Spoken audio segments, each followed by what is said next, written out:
بسم اللہ الرحمن الرحیم اہدنا الصراط المستقیم صراط الذین انعمت علیہم غیر المغضوب علیہم ولا الضالین۔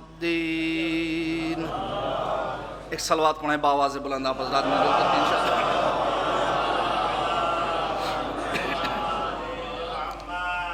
بزرگان محترم، برادران عزیز، اس سے قبل کہ قرآن کریم کی آیات کے سلسلے میں کچھ گفتگو ہو، آپ حضرات سے گزارش ہے کہ ایک مرتبہ سورہ الحمد اور 3 مرتبہ سورہ توحید کی تلاوت فرما کر مرحوم سید ماہر رضا ابن سید محمد رضا کے لیے ایصال ثواب فرمائیں۔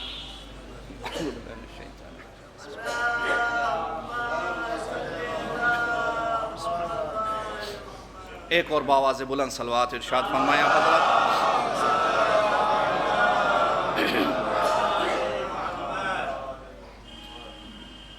ایک مرد مومن کے ایصال ثواب کی مجلس ہے، جسے ہم مجلس ترحیم کہتے ہیں۔ اسی مناسبت سے قرآن کریم کے سب سے پہلے سورہ فاتحہ کی آخری 2 آیات کی تلاوت کا شرف حاصل کیا۔ یہ 2 آیات وہ ہیں جن کو بندہ حالت نماز میں اپنے معبود کی بارگاہ میں کھڑے ہو کر کے تلاوت کرتا ہے، اور نہایت ہی عجز و انکساری کے ساتھ عرض کرتا ہے، اہدنا الصراط المستقیم، اے میرے معبود، اے رب العالمین، ہمیں سیدھے راستے پر قائم رکھ۔ اور چونکہ قادر مطلق نے اس کو آداب سکھائے ہیں عبادت کرنے کے، اور اسی نے عبادت کا اور نماز کا طریقہ سکھایا ہے، لہٰذا یہ قادر مطلق کے حکم پر کہہ تو رہا ہے اہدنا الصراط المستقیم، لیکن یہ بیچارہ نہیں جانتا کہ صراط مستقیم کیا ہے، لہٰذا خود قادر مطلق نے اس کی مدد فرمائی اور اس صراط مستقیم کو ڈیفائن کیا، اس کو اس کے لیے واضح کیا کہ صراط مستقیم کیا ہے۔ صراط الذین انعمت علیہم، یہ صراط مستقیم ان لوگوں کا راستہ ہے جن پر اللہ نے نعمتیں نازل کی، غیر المغضوب علیہم ولا الضالین۔ اب یہاں ذرا سا ترجمہ مختلف ہے، جو اردو زبان میں ترجمہ کیا گیا ہے اس سے تھوڑا سا مختلف ہے۔ اردو زبان میں ترجمہ یہ کیا گیا ہے کہ ان کے راستے پر نہ چلا جن پر تو نے غضب نازل کیا اور جو گمراہ رہے۔ لیکن مفسرین نے جو اس کی تفسیر کی ہے، علماء تشریف فرما ہیں، عربی ادب کی نزاکتوں سے واقف ہیں، انہوں نے صراط الذین انعمت علیہم کو بدل مانا ہے۔ ایک صلوات پڑھ کے تھوڑا سا آپ آگے تشریف لیں، تھوڑا سا آگے تشریف لیں، تھوڑا سا آگے تشریف لیں ایک صلوات پڑھتے ہوئے۔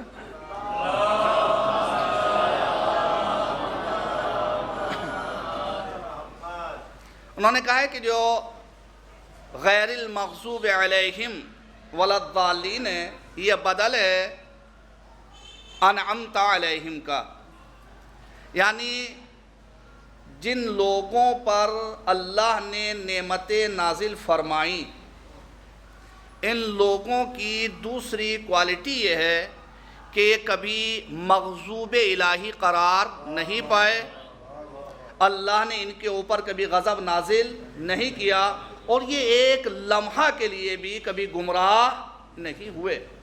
تفسیر ہے تقریب القرآن الی الاذہان آیت اللہ شیرازی کی، انہوں نے بہت ہی اچھی اس کی تفسیر فرمائی ہے، چند باتیں انشاءاللہ اس سلسلے سے ہوں گی، لیکن جو سب سے اہم چیز ہے وہ یہ ہے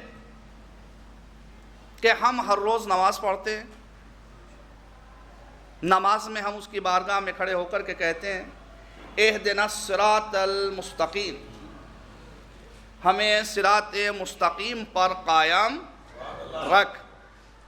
یہاں پر مسلمانوں کے درمیان اس ترجمے میں اختلاف ہے۔ مسلمانوں کا ایک مذہب یا اسلام کا ایک مذہب ترجمہ کرتا ہے کہ ہمیں صراط مستقیم پر قائم رکھ، دوسرا مذہب ترجمہ کرتا ہے ہمیں صراط مستقیم دکھا۔ اب سوال یہ ہے کہ آیا ان دونوں ترجموں میں سے کون سا ترجمہ صحیح ہے؟ آیا قائم رکھ صحیح ہے یا صراط مستقیم دکھا یہ صحیح ہے؟ دیکھیے بہت ہی اہم مرحلہ ہے، ان دونوں مذہبوں میں، دونوں فرقوں میں سورہ الحمد کے سلسلے سے ایک چیز پائی جاتی ہے۔ ایک فرقہ سورہ الحمد کی تلاوت کے تمام ہونے پر کہتا ہے الحمدللہ رب العالمین، اور دوسرا فرقہ سورہ الحمد کے خاتمے پر کہتا ہے آمین۔ اب سوال یہ ہے الحمدللہ کہاں استعمال کیا جاتا ہے اور آمین کہاں استعمال کیا جاتا ہے؟ اہم یہ برادر عزیز بیٹھے ہوئے ہیں یہاں پر، اگر میں آپ سے کہوں کہ خدایا کی بارگاہ میں ہم دعا کرتے ہیں اس برادر مومن کے لیے کہ خدا اس کو جلد سے جلد ایک نیک بیٹا عطا فرمائے، تو آپ کیا کہیں گے؟ الہی آمین۔ کیوں کہیں گے؟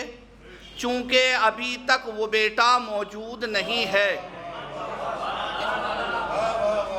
ابھی بیٹا حاصل نہیں ہوا، لہذا کہیں گے آمین۔ اچھا، 1 سال کے بعد میں پھر اسی منبر پر آؤں اور آنے کے بعد آپ کو پیغام دوں کہ اللہ نے اس برادر مومن کو ایک بیٹا عطا کیا ہے، اب آپ کیا کہیں گے؟ الحمدللہ۔ تو معاملہ تمام ہو گیا یہیں پر۔ جب تک چیز حاصل نہیں ہوتی آمین کہا جاتا ہے، جب چیز حاصل ہو جاتی ہے الحمدللہ کہا جاتا ہے۔ اب اگر یہ دیکھنا ہے کہ صراط مستقیم پر کون ہے اور کون نہیں ہے تو نماز کے وقت دیکھ لیجئے،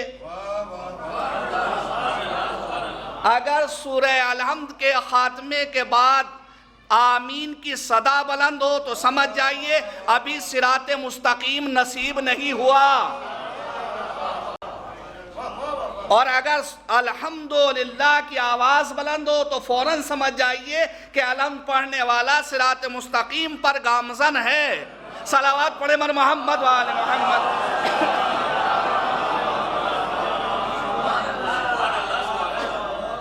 مسئلہ اچھا، اب اگر کوئی کہے کہ نہیں جناب گرامیٹیکل تو یہی ہوتا ہے کہ ہمیں سیدھا راستہ دکھا یا سیدھے راستے پر چلا، تو اس کا فیصلہ بھی کر لیتے ہیں۔ آج اس انداز میں بھی سن لیجئے، آپ یہ فرمائیے کہ پیغمبر اسلام حضرت محمد مصطفیٰ صلی اللہ علیہ وآلہ وسلم نماز پڑھتے تھے یا نہیں پڑھتے تھے؟ پڑھتے تھے۔ اگر پیغمبر اسلام ہمارے جد نماز پڑھتے تھے تو پھر ہم کیوں نہیں پڑھتے؟ سوال یہ ہے جب ہمارے جد پیغمبر اسلام نماز پڑھتے تھے تو ہم کیوں نہیں پڑھتے؟ اچھا، اگر نہیں پڑھتے تو پھر ہمیں سوچنا ہوگا کہ ہم کس کی سیرت پر عمل کر رہے ہیں۔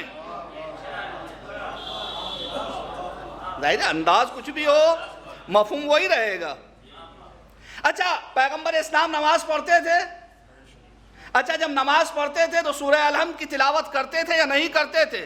غور کیجئے گا بھائی، سورہ الحمد کی تلاوت کرتے تھے یا نہیں کرتے تھے؟ کہا سورہ الحمد کی تلاوت کرتے تھے. اچھا ایک دوسرا سوال کر لیتا ہوں، سورہ الحمد کو کمپلیٹ پڑھتے تھے یا ادھورا پڑھتے تھے؟ کہا جناب پیغمبر اسلام سورہ الحمد کو مکمل پڑھتے تھے. تو یہ دو آیات بھی پڑھتے تھے کہ نہیں پڑھتے تھے؟ اہدنا الصراط المستقیم صراط الذین انعمت علیہم غیر المغضوب علیہم ولا الضالین.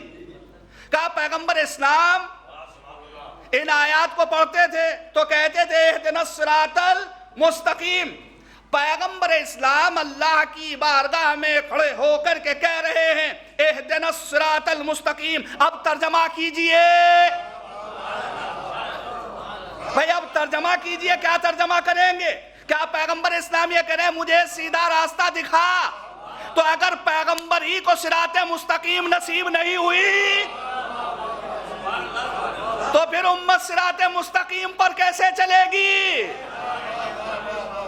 لہذا ماننا پڑے گا کہ ترجمہ یہ نہیں کہ سیدھا راستہ دکھا، بلکہ ترجمہ ہمیں سیدھے راستے پر باقی رکھ. جس طریقے سے پیغمبر اسلام صراط مستقیم پر ہیں اسی طریقے سے ہم صراط مستقیم پر ہیں. صلوات پڑھے من محمد وآل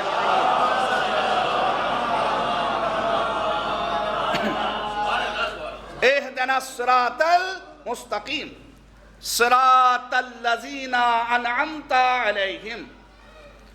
صراط مستقیم ان لوگوں کا راستہ ہے جن پر تو نے نعمتیں نازل فرمائیں. غیر المغضوب علیہم ولا الضالین، ان لوگوں کا راستہ قطعی نہیں ہے جن پر تو نے غضب نازل کیا اور جو گمراہ رہے. تو اب ہمارے سامنے دو گروپ آئے. ایک گروپ وہ ہے جس پر اللہ نے نعمتوں کو نازل فرمایا، اور دوسرا گروپ وہ ہے جن پر اللہ نے غضب نازل کیا. بندہ کیا کہتا ہے اس کی بارگاہ میں؟ ان کے راستے پر باقی رکھ جن پر تو نے نعمتیں نازل کی. اور اگر اردو ترجمے کے اعتبار سے دیکھیں تو ان کے راستے پر نہ چلا جن پر تو نے غضب نازل کیا. تو بندہ ایک راستے پر چلنے کی خواہش کر رہا ہے، دوسرے گروپ کے راستے سے بچنے کی کوشش کر رہا ہے اس کی بارگاہ میں کھڑے ہو کر کے. تو اس کا مطلب یہ کہ دو گروہ، ایک وہ جن کے اوپر اللہ نے نعمتیں نازل کی، دوسرا وہ جس کے اوپر اللہ نے غضب نازل کیا. جن کے اوپر اللہ نے نعمتیں نازل کی ان کو کہا جاتا ہے منعم. دیکھیے ایک ہے نعمت دینے والا منعم، جن کے اوپر نعمتیں نازل کی گئی، جن کو نعمتیں دی گئی، جن کو نعمتیں عطا کی گئی، وہ ہے منعم. تو ایک گروہ منعم، دوسرا گروہ مغضوب. یہ مغضوب کیا ہے؟ اپنے چھوٹے بھائیوں کے لیے بہت ہی سمپل ورڈز یوز کروں گا تاکہ بات اچھی طریقے سے سمجھ میں آ جائے اور ایک جو پیغام ہے وہ پہنچ جائے. دیکھیے مغضوب، اس کی ورب ہے غضب. اس طریقے سمجھانا آسان ہوگا. ورب کیا ہے؟ غضب. اس کا سبجیکٹ کیا ہے؟ غاضب. اس کا آبجیکٹ کیا ہے؟ مغضوب. سمجھ میں آ گیا سب کی؟ ورب کیا ہے؟ غضب. سبجیکٹ غاضب، غضب کرنے والا. آبجیکٹ کیا ہے؟ مغضوب، جس کے اوپر غضب نازل کیا گیا. تو دو گروہ ہمارے سامنے، دو گروپ ہیں، ایک منعم ایک مغضوب. ہم اس وقت تک صراط مستقیم پر آگے بڑھ نہیں سکتے جب تک یہ نہ پہچان لے کہ وہ لوگ کون ہیں جن پر اللہ نے نعمتوں کو نازل کیا،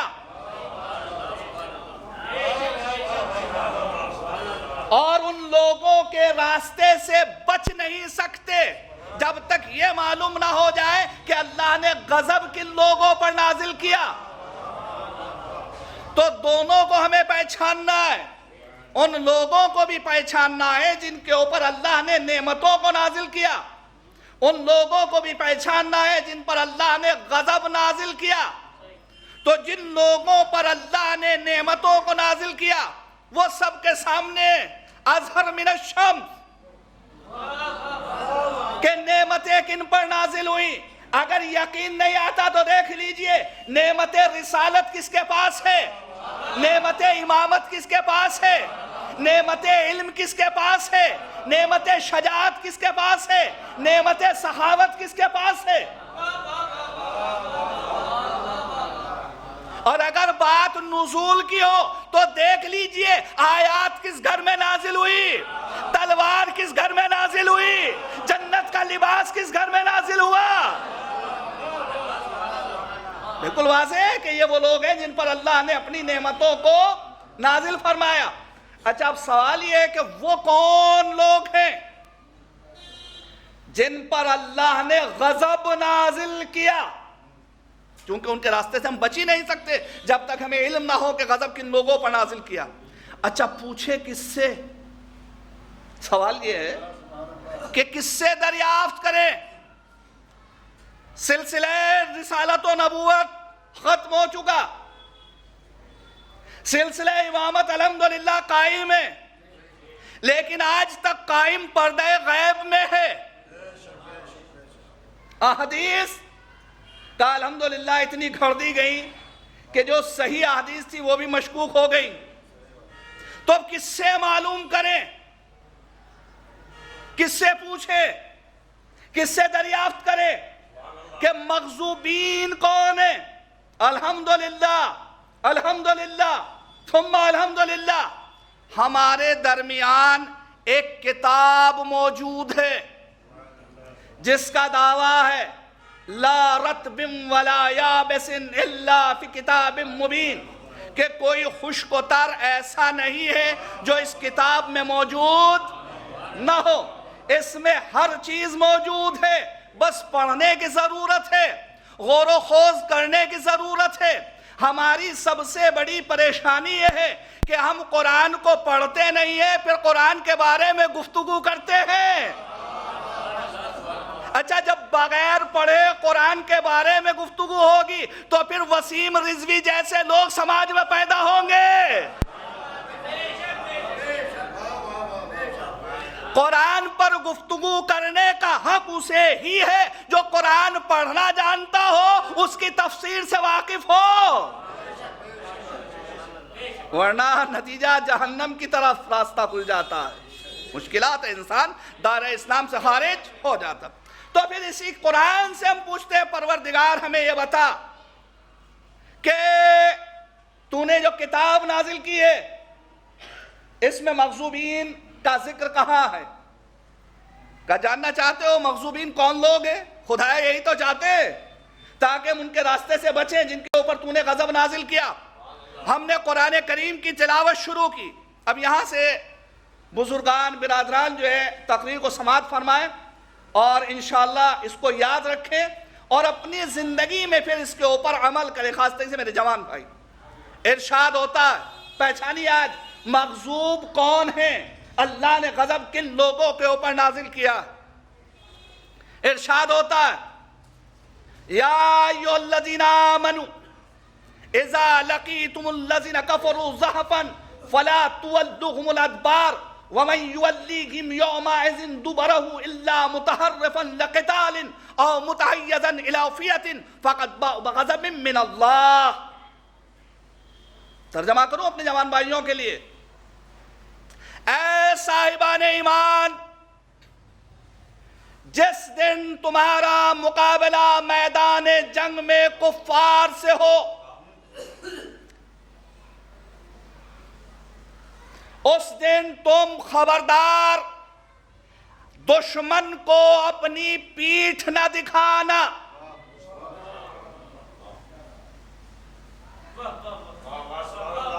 میدان سے بھاگنے کی بات نہیں ہے. قرآن کریم کے الفاظ کی بندش دیکھیے، فَلَا تُوَلُّهُمُ الْأَدْبَارِ، خبردار ان کی طرف اپنی پیٹھ نہ کرنا. مڑنے کی اجازت نہیں ہے، صرف دو حالت میں اجازت ملی ہے اللہ کی طرف سے قرآن میں کہ میدان جنگ میں صرف دو حالتوں میں آپ کفار کی طرف اپنی پیٹھ کر سکتے ہیں. پہلی حالت اِلَّا مُتَحَرِّفًا لِقِتَالٍ، اگر تم قتل کرنے کے لیے، جنگ کرنے کے لیے مڑو، اس حالت میں اجازت ہے.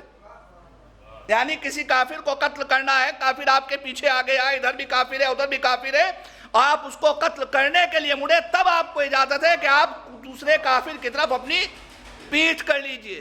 اِلَّا مُتَحَرِّفًا لِقِتَالٍ او مُتَحَيِّزًا إِلَىٰ فِئَةٍ، یا پھر دوسرے مسلم گروہ کی میدان جنگ میں مدد کرنے کے لیے یا ان سے مدد حاصل کرنے کے لیے مڑو. غور کیجئے، اللہ فرما رہا ہے کہ خبردار جس دن تمہارا مقابلہ میدان جنگ میں کفار سے ہو، کفار کو اپنی پیٹھ نہ دکھانا. ان دو حالتوں کے علاوہ یا تو جنگ کرنے کے لیے مڑو یا پھر دوسرے مسلمانوں کی مدد کے لیے یا ان سے مدد حاصل کرنے کے لیے مڑو. اس کے علاوہ جس نے بھی میدان جنگ میں دشمن کو اپنی پیٹھ دکھائی فَقَدْ بَاءُوا بِغَضَبٍ مِّنَ اللَّهِ، اس کے اوپر اللہ کا غضب نازل ہوگا. تو جو میدان جنگ میں دشمن کو پیٹھ دکھا دے وہ مغضوب. اب یہاں سے سمجھئے، جو میدان جنگ میں دشمن کو پیٹھ دکھا دے وہ مغضوب. اور آگے بڑھئے، خدایا اور بتا کون مغضوب ہے، کس کے اوپر تیرا غضب نازل ہوا؟ پھر ارشاد ہوتا ہے من کفر باللہ من بعد ایمانہ الا من اکرہ وقلبہ مطمئن بالایمان ولكن من شرح بالکفر صدرا فعلیہم غضب من اللہ.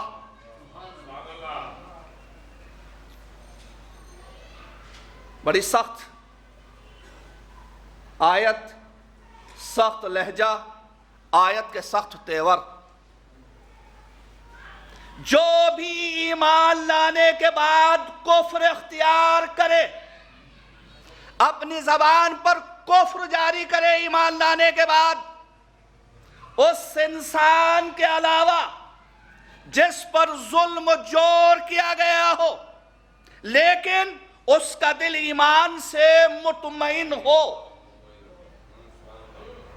اس کے علاوہ جو بھی ایمان کے بعد کفر کو اپنے دل میں، اپنے سینے میں جگہ دے گا، اس کے اوپر اللہ کا غضب نازل ہوگا. اور یہ آیت، اس کی تفسیر یہ ہے کہ جناب عمار یاسر رضوان اللہ تعالی علیہ رضی اللہ تعالی عنہ، بڑے جلیل القدر صحابی، مکہ کی سرزمین اعلان نبوت ہو چکا، دعوت اسلام دی جا رہی ہے، لوگ مسلمان ہو رہے ہیں، اور جو مسلمان ہو رہے ہیں کفار و مشرکین ان کے اوپر ظلم کر رہے ہیں.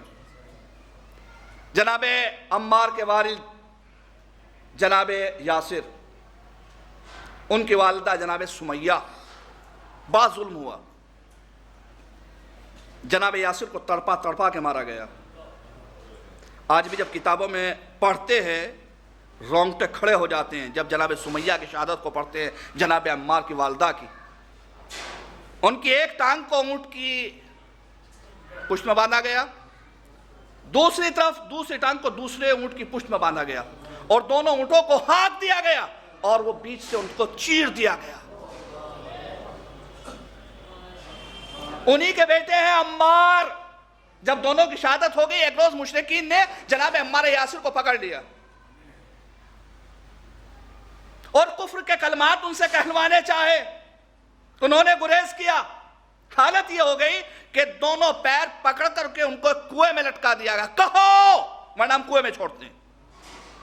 جناب عمار نے اپنی جان بچانے کے لیے وہ سب باتیں کہہ دی جو وہ کہلوانا چاہتے تھے. اس کے بعد ان کو چھوڑ دیا گیا. روتے ہوئے پیغمبر اسلام کی خدمت میں آئے. کہا عمار کیا بات ہے، گریہ کیوں کر رہے ہو؟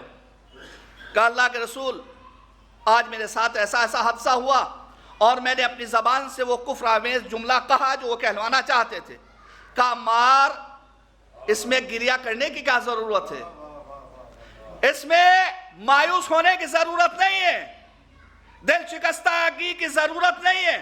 اگر آئندہ بھی کبھی ایسا ہو کہ تمہاری جان کے لیے خطرہ پیدا ہو جائے تو وہ جو کہلوائے وہ کہہ دو. لیکن عمار ایک بات بتاؤ، تم نے کہا نا؟ کہا اللہ کے رسول میں نے کہہ دیا جو وہ کہلوانا چاہتے تھے. کہا لیکن تمہارا دل تو مطمئن ہے ایمان سے. کہا اللہ کے رسول میرا دل ایمان سے بھرا ہوا ہے. کہا پھر کوئی بات نہیں ہے، جب جان کا خطرہ ہو تو اپنے ایمان کو چھپا لو، کفر کو ظاہر کر دو. بھائی اسی کا نام تو تقیہ ہے. اب ہم سے پوچھتے ہو تقیہ کیا ہے، یہ کہاں سے آیا؟ یہ سیرت صحابہ ہے جس پر ہم عمل کر رہے ہیں، ہم بھی کر رہے ہیں، آپ بھی کر لیجئے. صلوات پڑھے بر محمد وآل محمد. وَلَكِنْ مَنْ شَرَحَ بِالْكُفْرِ صَدْرًا وَغَضَبٌ مِّنَ اللَّهِ. اس کے علاوہ جس نے بھی کفر کے بعد، ایمان کے بعد کفر اختیار کیا، اس کے اوپر اللہ کا غضب ہے. یعنی جو ایمان کے بعد کفر اختیار کر لے وہ مغضوب. تو ہمارے پاس کتنے مغضوب ہو گئے؟ جو میدان جنگ میں دشمن کو پیٹھ دکھائے وہ مغضوب، جو ایمان کے بعد کفر اختیار کرے وہ مغضوب. اب تیسری آیت سنیے، ارشاد ہوتا ہے کُلُوا مِن طَیِّبَاتِ مَا رَزَقْنَاکُمْ وَلَا تَطْغَوْا فِیہِ فَیَحِلَّ عَلَیکُمْ غَضَبِی. جو رزق ہم نے تمہیں دیا ہے پاک و پاکیزہ اس کو کھاؤ، اس میں سرکشی نہ کرو، حد سے آگے نہ بڑھو، اور اگر حد سے آگے بڑھو گے فَیَحِلَّ عَلَیکُمْ غَضَبِی، تمہارے اوپر میرا غضب نازل ہوگا. کس کے اوپر؟ کس کے اوپر؟ جو رزق میں دوسرے کے مال میں سرکشی کرے، حد سے آگے بڑھ جائے. تفسیر اہل بیت علیہم السلام جلد نمبر 9، مولا کائنات علیہ السلام کی روایت. کسی نے سوال کیا مولا یہ بتائیے یہاں اس آیت میں تطغوا فی سے مراد کیا ہے؟ آپ نے کہا دوسروں کے مال کو غصب کرنا. یعنی اللہ اعلان فرما رہا ہے کہ دیکھو جو پاکیزہ رزق اللہ نے تم کو عطا کیا ہے اس کو استعمال کرو، کسی دوسرے کا مال غصب نہ کرو. اگر دوسرے کا مال غصب کرو گے تمہارے اوپر اللہ کا غضب نازل ہوگا. جو تو دوسروں کا مال غصب کرے وہ مغضوب. 3 مغضوب آگے. اب اور آگے بڑھئے، اور کون مغضوب ہے؟ پھر ارشاد ہوتا وَيُعَذَّبَ الْمُنَافِقِينَ وَالْمُنَافِقَاتِ وَالْمُشْرِكِينَ وَالْمُشْرِكَاتِ الظَّانِّينَ بِاللَّهِ ظَنَّ السُّوءِ عَلَيْهِمْ دَائِرَةُ السُّوءِ وَغَضِبَ اللَّهُ عَلَيْهِمْ وَلَعَنَهُمْ. یہاں بھی آیت کے تیور بڑے سخت تھے کہ بے شک اللہ عذاب نازل کرے گا منافق مردوں پر، منافق عورتوں پر، مشرک مردوں پر، مشرک عورتوں پر، جو اللہ کے بارے میں برے برے گمان رکھتے ہیں، جبکہ حقیقت یہ ہے کہ برائیوں کا دائرہ انہی کے اوپر ہے. اور کیا ہے؟ اللہ کا غضب ان کے اوپر ہے اور اللہ کی لعنت ان کے اوپر ہے.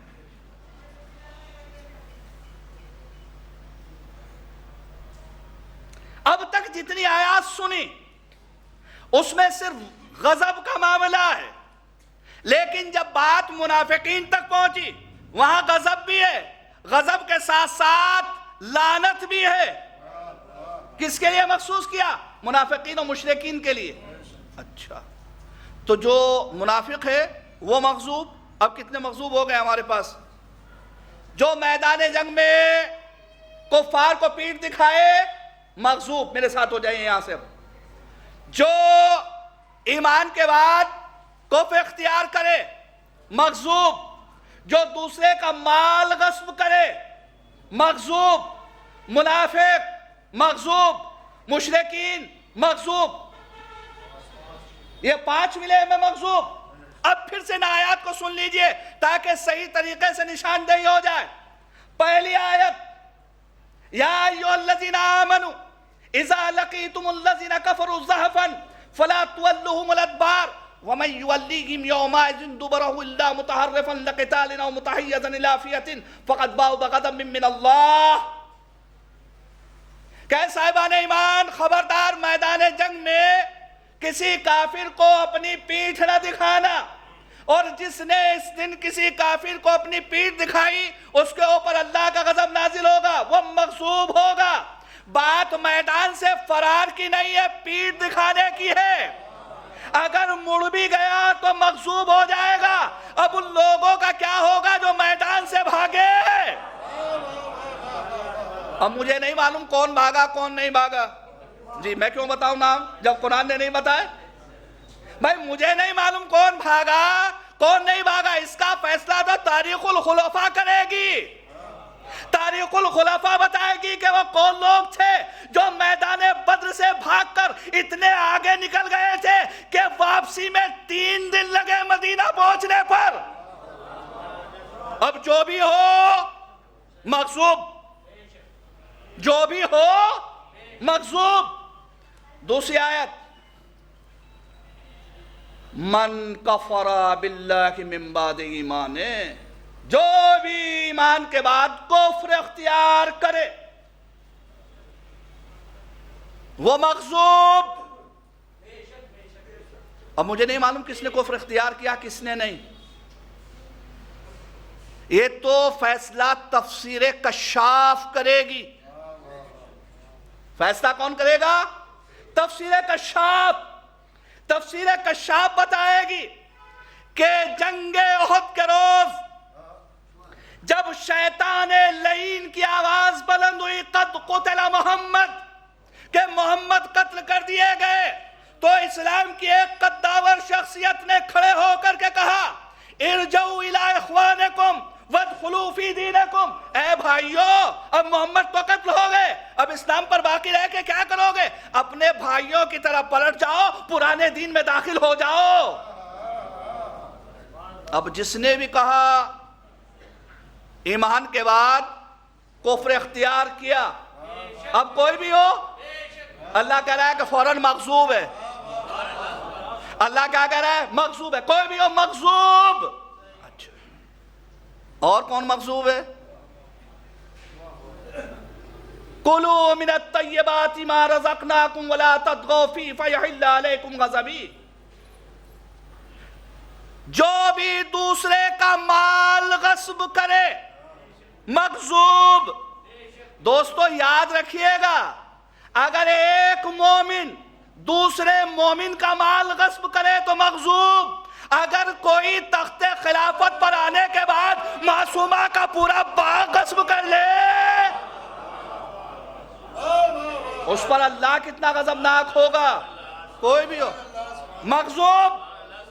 اور آگے بڑھئے، منافقین مغصوب. وَيُعَذَّبَ الْمُنَافِقِينَ وَالْمُنَافِقَاتِ. اچھا، اللہ عذاب نازل کرے گا کس کے اوپر؟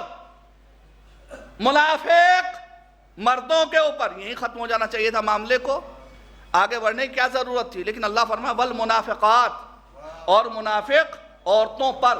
اس کا مطلب یہ کہ نفاق کی بیماری صرف مردوں کے دلوں میں نہیں تھی، بلکہ کچھ خواتین بھی تھی جن کے دلوں میں یہ بیماری پائی جاتی تھی. اب کون کون تھی خدا جانے، کس کس گھر میں تھی خدا جانے، کس کس حجرے میں تھی خدا جانے.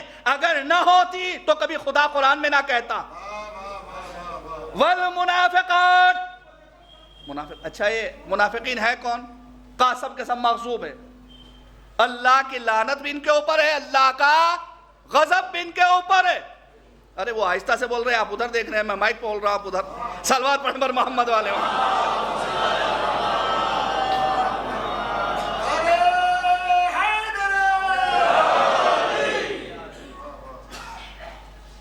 یہ منافقین ہے کون؟ پہچانیں گے منافقین کو. پیغمبر اسلام اسلام حضرت محمد مصطفیٰ صلی اللہ علیہ وآلہ وسلم میدان غدیر اعلان ولایت مولا متقیان علی ابن ابی طالب علیہ السلام 3 دن تک مسلسل بیعت ہوئی. جب بیعت لے لی گئی تمام مسلمانوں سے، اب پیغمبر اسلام نے اس قافلے کو مدینے کی طرف چلنے کا حکم دیا. اب دیکھیں یہاں سے تاریخ اٹھا کر، کچھ منافقین پیغمبر اسلام سے پہلے ایک درے پر آ کر کے رک گئے. منصوبہ کیا ہے کہ جب یہاں درے کے قریب پیغمبر اسلام کی ناکہ پہنچے گی، اونٹنی پہنچے گی، تو ہم اوپر سے پتھر کھسکائیں گے، اونٹنی نیچے درے میں گرے گی، پیغمبر اسلام دنیا سے رخصت ہو جائیں گے. یہ واقعہ 2 جگہ نمودار ہوا ہے. ایک جنگ تبوک سے واپسی پر، دوسرے غدیر سے واپسی پر. اچھا، رات کی تاریکی پیغمبر اسلام چل رہے، جناب حذیفہ یمانی ناکے کی مہار پکڑے ہوئے ہیں اور جناب عمار پیچھے سے ناکے کو ہانک رہے ہیں. جب وہاں پہنچے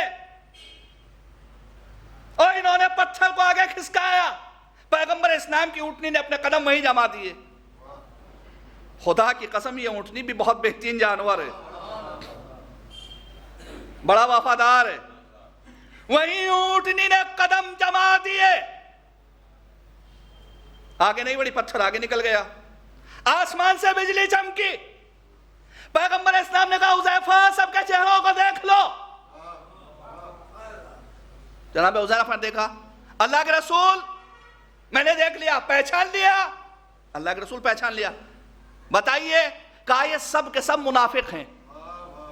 غور کیجئے، پیغمبر اسلام نے فرمایا یہ سب کے سب منافق ہیں، لیکن حذیفہ ایک وعدہ کرو. اللہ کے رسول کیا وعدہ کروں؟ کہا جب تک زندہ رہو گے کسی کو ان کے نام نہیں بتاؤ گے. جب تک زندہ رہو گے کسی کو ان کے نام نہیں بتاؤ گے کہ منافقین ہیں. حذیفہ یمانی جب تک زندہ رہے کسی کو نام نہیں بتایا. سب جانتے تھے کہ حذیفہ کو علم ہے منافقین کا. سب جانتے تھے کہ حذیفہ جانتے ہیں منافقین کون کون ہیں. اچھا، پورے عالم اسلام سے اکثر و بیشتر ایک انسان حذیفہ یمانی کے پاس جاتا تھا، طویل قد و قامت، اور جا کر کے پوچھتا تھا حذیفہ وہ جو منافقین کے نام ہیں ان میں میرا تو نام نہیں ہے. جی حذیفہ وہ جو منافقین ہیں، منافقین کی جو فہرست ہے ان میں میرا تو نام نہیں ہے. میں سوال کرتا ہوں جناب، پورے عالم اسلام میں کسی کو اس بات کی فکر نہیں ہوئی کہ میرا نام ہے یا نہیں ہے؟ آپ کو اپنی فکر ہے کہ میرا نام ہے یا نہیں ہے؟ اس کا مطلب یہ کہ دال میں ضرور کچھ نہ کچھ کالا ہے، ورنہ آپ کبھی سوال نہ کرتے. اچھا، جناب حذیفہ نام کسی کا نہیں لیا، لیکن ایک سیرت تھی حذیفہ کی. تاریخ اٹھا کے دیکھیے، جناب حذیفہ کی جو سوانح حیات اس میں باقاعدہ درج ہے کہ ان منافقین میں جب بھی کوئی مرا، حذیفہ اس کے سرانے نماز جنازہ پڑھنے کے لیے نہیں پہنچے. یعنی کبھی زندگی میں کسی کو نام نہیں بتایا، اور جب مر جاتا تھا تب پہچانتے تھے یہ منافق ہے. صلوات پڑھے بر محمد آل محمد.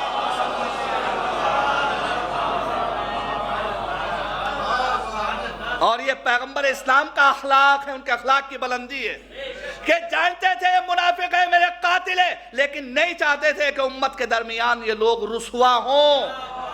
دوستو، ہمیں سیرت پیغمبر اسلام سے سبق لینا چاہیے. پیغمبر اسلام اپنے دشمن کو، اپنے قاتل کو بھی رسوائی سے بچاتے ہیں، اور ہم مومن ہو کر ایک دوسرے کو رسوا کرنے کی فکر میں رہتے ہیں. ہم کس کی سیرت پر چل رہے ہیں؟ اچھا، جو جتنے بھی تھے سب کیا تھے؟ منافقین، مغضوب. تو کتنے مغضوب؟ جو میدان سے بھاگ جائے وہ مغضوب، جو ایمان کے بعد کفر اختیار کرے وہ مغضوب، جو دوسرے کا مال غصب کرے وہ مغصوب، منافق و مشرکین مغصوب، یہ مغصوب ہے پانچ جو قرآن کریم نے اعلان فرمائے۔ اب آخری آیت سن لیجئے اس سلسلے کی، ارشاد ہوتا ہے یا ایھا الذین آمنوا لا تتولوا قوما غضب اللہ علیہم، اے ایمان لانے والو خبردار ان لوگوں کو اپنا ولی نہ بنانا جن پر اللہ نے غضب نازل کیا۔ بہت اہم آیت ہے، ان لوگوں کو اپنا ولی نہ بنانا جن پر اللہ نے غضب نازل کیا، یعنی کبھی مغضوبین کو اپنا سرپرست نہ بنانا، ان کو اپنا ولی نہ بنانا۔ ہے کون؟ کہا جو میدان جنگ سے بھاگ جائے وہ مغصوب، تو جو میدان جنگ سے بھاگ جائے وہ ولی نہیں ہوگا۔ جو کبھی بھی میدان جنگ سے بھاگا ہو وہ ولی نہیں ہوگا، بلکہ ولی وہ ہوگا جو میدان جنگ میں قدم جما کر اس طریقے سے جنگ کرے کہ قرآن کو کہنا پڑے کأنہم بنیان مرصوص۔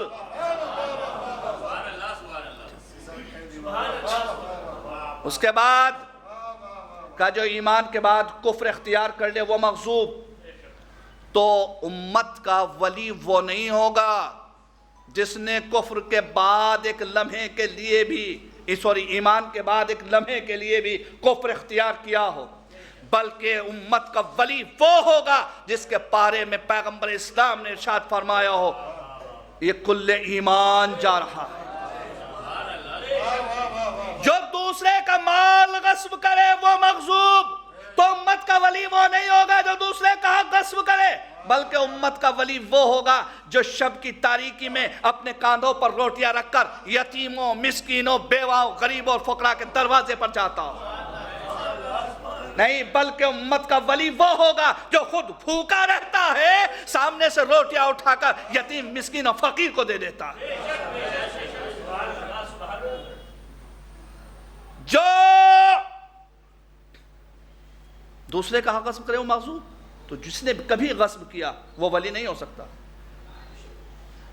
منافق مغصوب، مشرکین مغصوب، تو جس نے اپنی زندگی میں ایک لمحے کے لیے بھی شرک کیا ہو وہ امت کا ولی نہیں ہو سکتا، بلکہ ولی وہ ہوگا کہ جس نے پیدائش کے لمحے سے لے کر آخری سانس تک کبھی کسی غیر خدا کے سامنے سجدہ نہ کیا ہو۔ ایسی صرف ایک ہی ذات نظر آتی ہے۔ دیکھیے پورے عالم اسلام میں جتنے بھی صحابہ ہیں سب کے نام کے ساتھ کیا لکھا جاتا ہے؟ رضی اللہ تعالی عنہ۔ صرف ایک ذات علی علیہ السلام کی ایسی ہے جن کے اسم مبارک کے سامنے لکھا جاتا ہے کرم اللہ وجہ۔ تمام اہل سنت علماء شوق سے لکھتے ہیں، وہ نہیں لکھتے علی رضی اللہ تعالیٰ عنہ، علی کرم اللہ وجہ، کہ ان کے چہرے پر اللہ کا کرم ہے۔ کیوں؟ کہ ولادت کے وقت سے لے کر شہادت کے وقت تک کبھی بھی علی کی پیشانی کسی غیر خدا کے سامنے نہیں جھکی، تو امت کے ولی یہ ہوگی۔ تو ایک مغصوب، دوسرے منعم۔ ہم کیا کہتے ہیں؟ خدایا ان کے راستے پر چلا جن پر تو نے نعمتیں نازل کی، ان کے راستے سے محفوظ رکھ جن کے اوپر تو نے غضب نازل کیا۔ لیکن دوستو ایک جملہ یاد رکھیے گا، ختم کر رہا ہوں جملے پر فضائل کی حد تک۔ نفاق کا سلسلہ آج بھی ختم نہیں ہوا ہے، نفاق کا سلسلہ آج بھی ختم نہیں ہوا ہے۔ آج مسلمان وضو کر کے کعبے کی طرف رخ کر کے اللہ کی بارگاہ میں کھڑے ہو کر کہتا ہے اہدنا الصراط المستقیم، ان کے راستے پر چلا یا ان کے راستے پر باقی رکھ جن پر تو نے غضب نازل کیا۔ وہاں کہتا ہے کہ ان کے راستے پر چلا، اور مسجد سے نکل کر ان کے راستے پر چلتا ہے جن پر اللہ نے غضب نازل کیا۔ اس سے بڑا نفاق کیا ہوگا؟ صلوات پڑھیں بر محمد و آل محمد۔ میرے دوستوں، میرے عزیزوں، میرے بھائیوں، ہمیں ان لوگوں کے راستے پر چلنا ہے جن پر اللہ نے نعمتوں کو نازل کیا ہے، ان لوگوں کے راستے سے بچنا ہے جن پر اللہ نے غضب نازل کیا، چونکہ ان لوگوں کے راستے پر چل کر جن پر اللہ نے نعمتیں نازل کی ہیں ہم ان لوگوں میں شامل ہو جائیں گے، اور اگر ان لوگوں کے راستے پر چلتے ہیں جن پر اللہ نے غضب نازل کیا ہے تو ہمارا شمار ان لوگوں میں ہوگا۔ جیسا کربلا کا میدان، وہاں بھی دو ہی گروہ ہیں، ایک وہ ہے جن پر اللہ نے نعمتیں نازل کی ہیں، اور دوسرا گروہ وہ ہے جن پر اللہ نے اپنا غضب نازل کیا ہے۔ جن پر اللہ نے اپنی نعمتوں کو نازل کیا، کربلا میں اس گروہ کے علمدار کا نام ہے عباس۔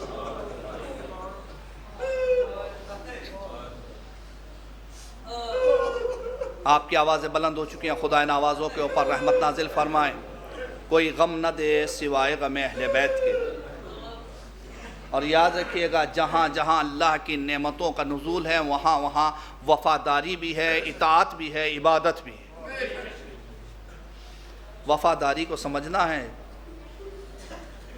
عباس کتنے بڑے وفادار ہیں۔ سوگ نامہ آل محمد مقتل ہے، انہوں نے ایک واقعہ نقل کیا ہے، سن لیجئے اور آنسو بہا لیجئے اس مصیبت پر کہ عباس کی وفا کیا ہے۔ جب لٹا ہوا سامان، اسباب، تبرکات حاکم شام کے سامنے پیش کیے گئے تو اس میں جناب عباس علیہ السلام کا علم بھی ہے۔ جب وہ علم پیش کیا گیا،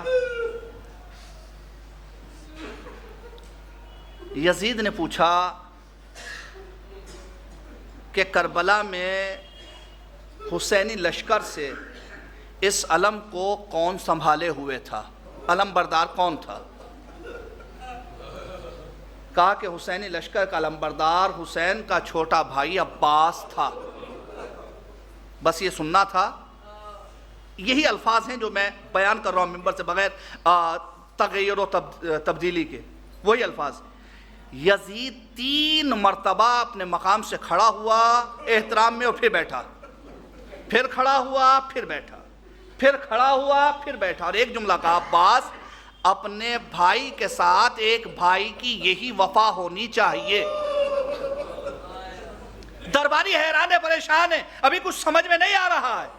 ایک نے ہمت کر کے پوچھا، حاکم کیا بات ہے کہ آپ اس پرچم کا اتنا احترام کر رہے ہیں اور عباس کا نام اتنے احترام سے لے رہے ہیں، اس کو وفادار کہہ رہے ہیں؟ کہا کہ تم نے اس علم کو غور سے نہیں دیکھا، تم اسے کربلا سے یہاں تک لوٹ کر کے لے آئے لیکن تم نے آج تک اس علم کو غور سے نہیں دیکھا۔ کہا حاکم ہمیں تو کوئی خاص بات نظر نہیں آتی۔ کہا کہ مجھے خاص بات نظر آ رہی ہے۔ کہا کیا؟ کہا کہ اس پورے علم پر تلواروں کے نشان ہیں، تیروں کے نشان ہیں، نیزوں کے نشان ہیں، لیکن جہاں سے عباس نے اس کو پکڑے ہوئے تھا وہاں پر ایک بھی نشان نہیں ہے۔ اس کا مطلب یہ کہ عباس تمام زخموں کو برداشت کرتے رہے لیکن علم کو اپنے ہاتھ سے نہیں چھوڑا۔ جزاکم ربکم خیر الجزا۔ ایک ہی وفادار بھائی ہے جس پر حسین کو ناز ہے۔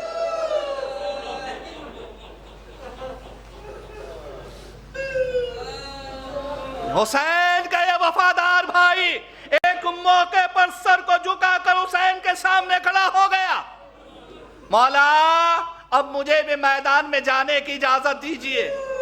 مقتل لکھتا ہے کہ حسین نے سر سے پیر تک عباس کو دیکھا اور دیکھنے کے بعد ایک جملہ کہا، عباس تم تو میرے لشکر کے علمبردار ہو۔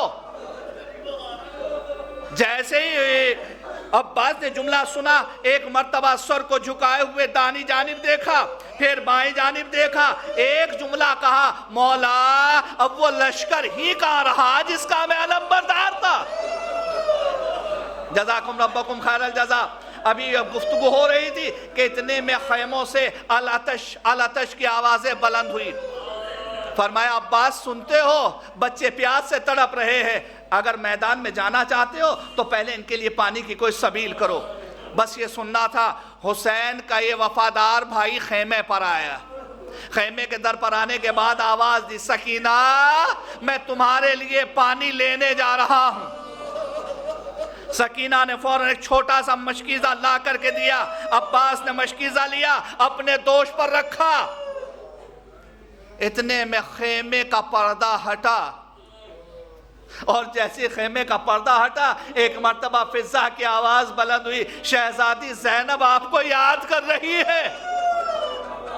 عباس نے سر جھکایا، خیمے میں داخل ہوئے، سیدانیوں نے چاروں طرف سے حلقے میں لے لیا، سب حسرت و یاس سے عباس کے چہرے کو دیکھ رہے ہیں، لیکن اسی اسنا زینب آگے بڑھی، عباس کے دوش پر اپنا ہاتھ رکھا، اور ہاتھ رکھنے کے بعد ایک جملہ کہا، عباس ایک لمحے کے لیے میرے ساتھ بیٹھ جاؤ۔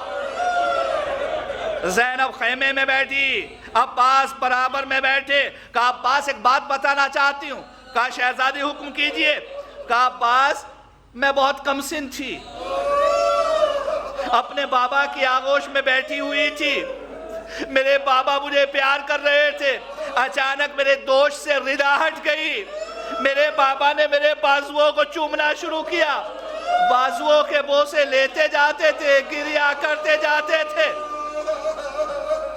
میں گھبرا گئی، میں نے پوچھا بابا آپ میرے بازوؤں کے بوسے لے کر کے گریا کیوں کر رہے ہیں؟ تو بابا نے فرمایا اے زینب ایک دن تمہارے ان ہاتھوں میں ریسما باندھی جائے گی۔ اے بھیا مجھے یہ تو یقین تھا کہ بابا نے کہا ہے تو ایک دن میرے ہاتھوں میں رسیاں ضرور بندھے گی، لیکن بھیا میں سوچا کرتی تھی کہ اگر کسی کے ایک بھائی ہو تو کس کی مجال کہ اس کے ہاتھوں میں رسیاں باندھ سکے، ارے میرے تو خدا سلامت رکھے 14 بھائی موجود، لیکن عباس اب تم جا رہے ہو تو میرا یقین بڑھتا جا رہا ہے۔ عباس رخصت ہوئے، حسین کی خدمت میں آئے، حسین نے گھوڑے پر سوار کرایا، اس کے بعد میدان میں آئے، عباس کا وفادار بھائی حملہ کر کے فرات پر پہنچا، سکینہ کی امانت کو دوش سے اتارا، تر کر کے پانی سے بھرا، لے کر کے چلے، بس عباس کے دل میں ایک ہی تمنا ہے کہ کسی طریقے سے پانی خیمے تک سکینہ تک پہنچ جائے۔ ایک ظالم نے چھپ کر کے تلوار کا وار کیا، عباس کا بازو قلم ہو گیا، دوسرے بازو پر وار کیا، گرتے ہوئے مشکیزے کو عباس نے دانتوں میں سنبھالا، ظالم چاروں طرف سے تیر برسا رہے ہیں، اب حفاظت کے لیے عباس کیا کرے؟ عباس کے بازو قلم ہو چکے ہیں، عباس نے یہ تدبیر اختیار کی کہ ایک مرتبہ جھکے، مشکیزے کو گھوڑے کی پشت پر رکھا اور مشکیزے پر اپنا سینہ رکھ دیا، چاروں طرف سے تیر برس رہے ہیں، عباس کا سینہ زخمی ہوتا جا رہا ہے، اچانک ایک تیر آیا، مشکیزے میں پیوست ہو گیا، سارا پانی بہ گیا، عباس نے سر کو اٹھایا، ایک گرزیانی سر سے ٹکرایا، 2 حصوں میں سر تقسیم ہو گیا، آواز دی مولا سلام کا غلام کا سلام آخر قبول کیجئے۔ حسین نے دونوں ہاتھوں سے کمر کو پکڑا، مقتل کی طرف چلے، عباس کے سرانے پہنچے اور سر کو اٹھایا، اپنی آغوش میں رکھا۔ عباس نے جب محسوس کیا نا کہ آقا کی گود میں میرا سر ہے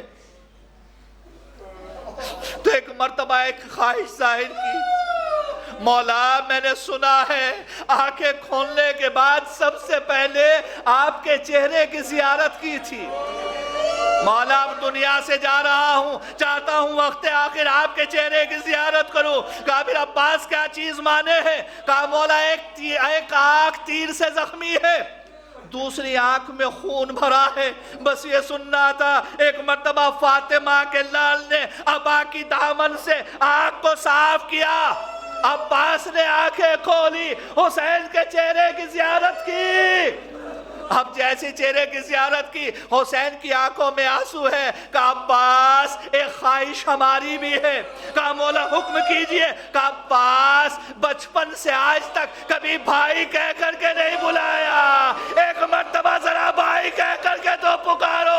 عباس نے پیروں کو سمیٹا، آہستہ سے کہا اے بھائیا، روح جسم سے پرواز کر گئی۔ حسین نے اپنے سر کو عباس کے سینے پر رکھ دیا۔ عباس اب وہ آکے سوئیں گی جو جاگا کرتی تھی، وہ آکے جاگے گی جو سویا کرتی۔